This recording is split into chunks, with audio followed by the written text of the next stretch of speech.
മാന്യ പ്രേക്ഷകരെ, ഇലഞ്ഞൂർ വ്ലോഗിൻ്റെ പുതിയൊരു വീഡിയോയിലേക്ക് ഹാർദവമായ സ്വാഗതം.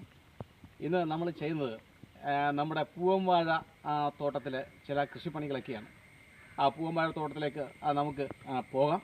ആ പൂവൻവാഴയ്ക്ക് കാട് കയറി, കാരണം ചില സാങ്കേതിക കാരണങ്ങളാൽ എന്ന് പറയുന്നത് സമയക്കുറവ് മൂലം കൃത്യമായ വളമിടാനോ ഒന്നും അതിന് കഴിഞ്ഞില്ല. അപ്പോൾ ആ തോട്ടത്തിലേക്ക് നമുക്ക് പോവുകയാണ്.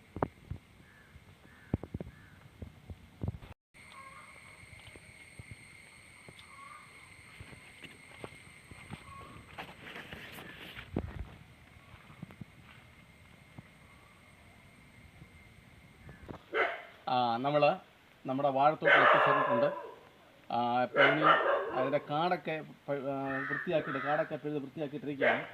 ഇനിയും ഈ വാഴയുടെ ഇലകൾ, ഉണങ്ങിക്കിടക്കുന്ന ഈ ഇലകളൊക്കെ ഒന്ന് കണ്ടിച്ച് കളയണം.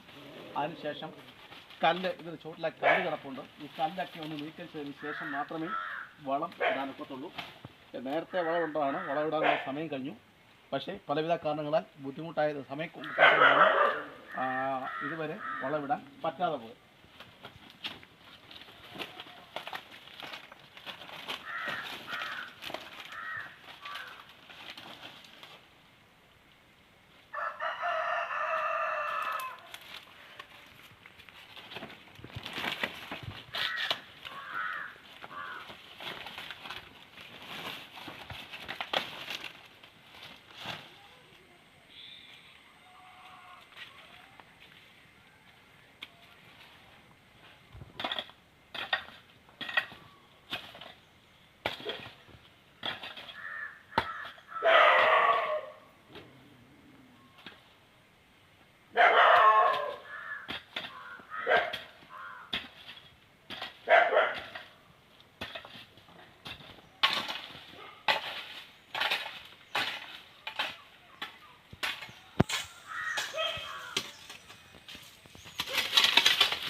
നമ്മൾ ഈ വാഴയുടെ ചുവട് ഒന്നിളക്കി.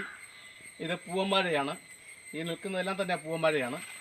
പൂവൻവാഴയായാലും മറ്റേത് വാഴയായാലും വളം ഇടുന്നതിന് മുമ്പായിട്ട് അതിൻ്റെ ചുവട്ടിലെ മണ്ണ് ഒന്ന് ഇളക്കി കൊടുക്കണം.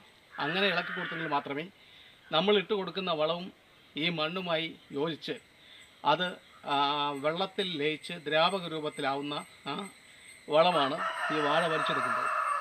ഇതെപ്പോഴും വളം ചെയ്യാതെ തന്നെ ഇത് കൊലയായി, ചെറിയ കൊലയായി. കാരണം ഈ പ്രാവശ്യത്തെ കാലാവസ്ഥയുടെ വ്യതിയാനം മൂലമൊക്കെ വളം ചെയ്യാൻ പറ്റില്ല. എങ്കിലും ഈ കൊലച്ച കൊല നല്ല രീതിയിൽ കിട്ടുന്നതിനും ഈ 3 വിത്തുള്ളിൽ 2 വിത്ത് ഇവിടെ വളർത്തും. ആ 2 വിത്തിന് പെട്ടെന്ന് കൊല വരാനും ഒക്കെയുള്ള വളങ്ങളാണ് ചെയ്യുന്നത്.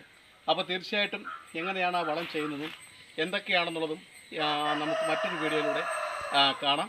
അപ്പോൾ ഈ വീഡിയോ പുതുതായിട്ട് കാണുന്നവർ, ആദ്യമായിട്ടാണ് ഞങ്ങളുടെ യൂട്യൂബ് ചാനൽ കാണുന്നതെങ്കിൽ ലൈക്ക് ചെയ്യുക, ഷെയർ ചെയ്യുക, സബ്സ്ക്രൈബ് ചെയ്യുക. എല്ലാവർക്കും ഹൃദ്യമായ